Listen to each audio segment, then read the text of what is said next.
Le concept de plateforme solaire est expérimenté en Mauritanie depuis quelques années.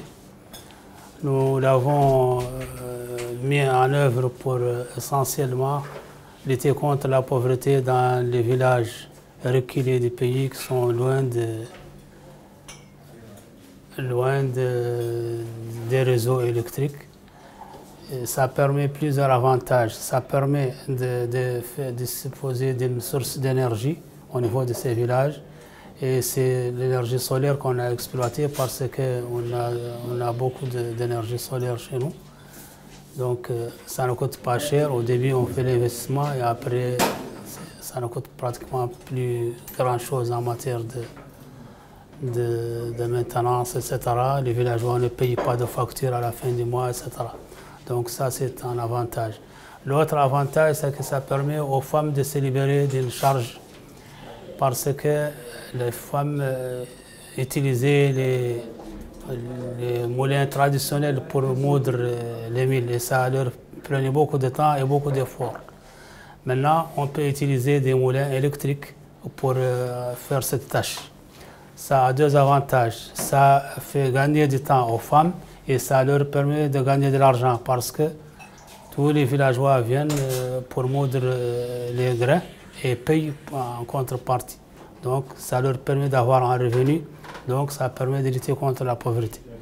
En plus, ça permet aussi, la plateforme permet d'avoir, pour le moment dans certains villages, on leur place des congélateurs, donc ça leur permet d'avoir de l'eau fraîche, ça leur permet d'avoir de la glace et que les femmes vendent et ça leur apporte de l'argent aussi. Ça leur permet aussi de charger leur téléphone, de charger les batteries et ça aussi contre de l'argent. Donc ça permet d'avoir des ressources. Donc ça permet de lutter contre la pauvreté et ça permet d'avoir une source d'énergie au niveau des villages.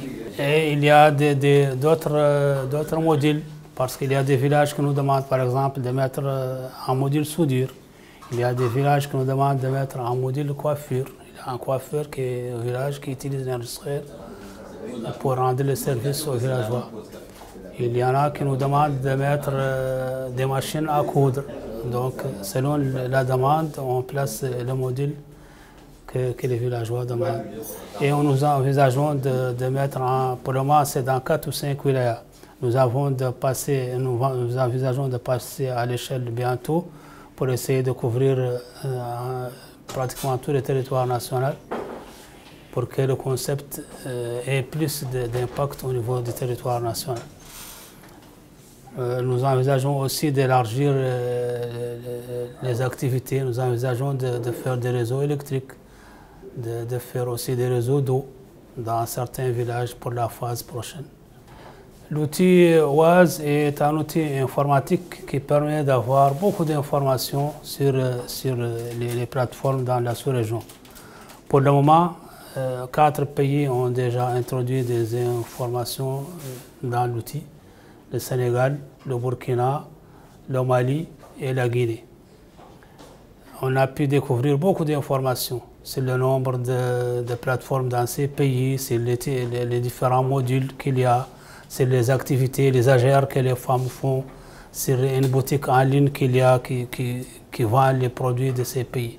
Donc il y a beaucoup d'informations intéressantes qu'on a découvertes dans l'outil. Et nous allons l'utiliser pour la même chose, pour nous permettre de mettre les informations sur nos plateformes et de permettre, il y a aussi un outil cartographique qui permet de localiser les plateformes. Ça nous permettra de facilement mettre en ligne nos informations pour que tout le monde puisse les voir dans la sous-région et ça nous permettra aussi de s'inspirer de l'expérience des pays voisins. Et ça nous permettra de suivre l'information aussi au jour le jour. Donc c'est un outil qui nous semble très intéressant et très utile.